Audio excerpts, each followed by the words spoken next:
مفتی زاہد نعمانی قادری جلالی صاحب. اب مفتی راشد محمود رضوی صاحب نے کہتے ہیں کہ میری 7 گھنٹے ان سے بات ہوئی.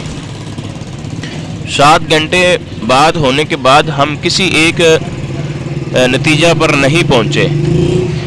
ادھر سے پھر کلپ آنا شروع ہوا, پھر دوسری طرف سے کلپ آنا شروع ہوا, ایک دوسرے کے اوپر اعتراضات. مفتی صاحب کہتے ہیں جی مفتی زاہد نعمانی صاحب نے پہلے 5 منٹ جو ہیں وہ اپنے موضوع کے اوپر آ کر بات ہی نہیں کی اور دائیں بائیں آگے پیچھے جاتے رہے ہیں, اور ادھر سے وہ کہتے ہیں جی وہ بھی انہوں نے اصل مسئلہ کو چھوڑ کر دائیں بائیں کی باتیں کی ہیں ساری.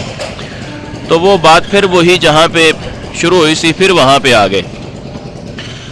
اب جو حالیہ دنوں میں کلپ اپلوڈ ہوا مفتی زاہد نعمانی صاحب کا, انہوں نے کہا جی مصالحت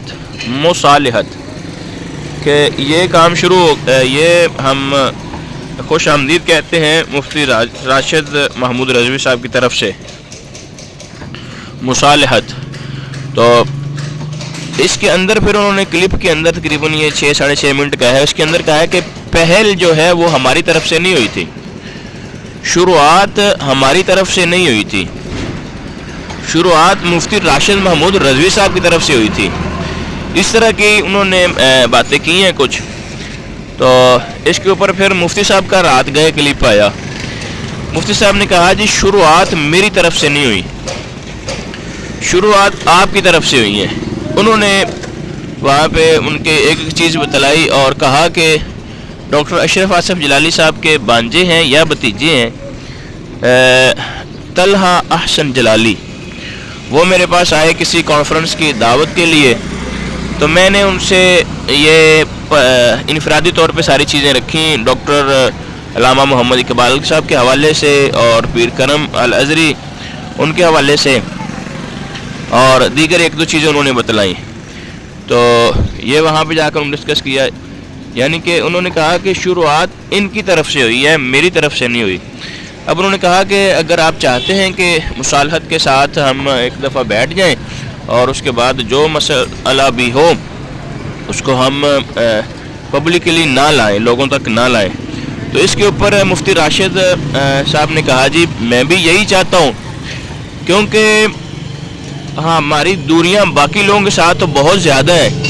ہم تو ایک ہی فکر رکھنے والے ہیں, فکر رضا کے.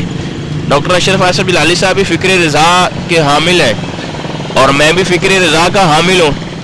تو فکر رضا ہم دونوں ہی رکھنے والے ہیں, تو پھر ہمیں کیا پرابلم ہے کہ ہم ان مسائل کے اوپر الجھیں.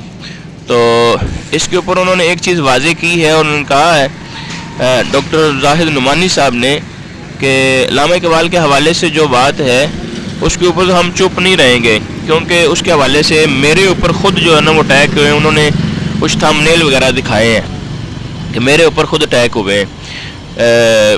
اٹیک اس حوالے سے کہ یعنی کہ ویڈیوز کے حوالے سے اور باتوں کے حوالے سے, تو وہ تو میں لازمی جواب دوں گا. یہ تھی ان کی مصالحت کی جو جتنی چیزیں دونوں طرف سے آئیں, ایک چھوٹا سا میرا تجزیہ. ٹھیک ہے, اب اس کے اوپر آپ کا کیا کمنٹ ہے؟ اس میں معذرت بھی چاہوں گا کہ تھوڑا بہت آپ کو اگر شور آیا. نیکسٹ میں کوشش کروں گا کہ کسی ایسی جگہ پہ بیٹھ کے یہ سارا ویڈیو کروں کہ جس سے آواز بالکل کلیئر ہو.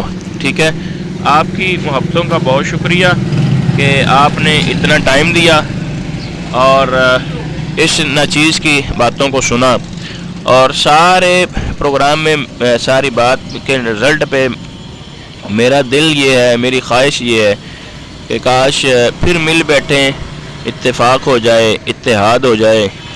دونوں ہی اہل سنت کے ہیرے ہیں, دونوں ہی کام کرنے والے ہیں اور دونوں ہی دلیل سے بات کرنے والے ہیں.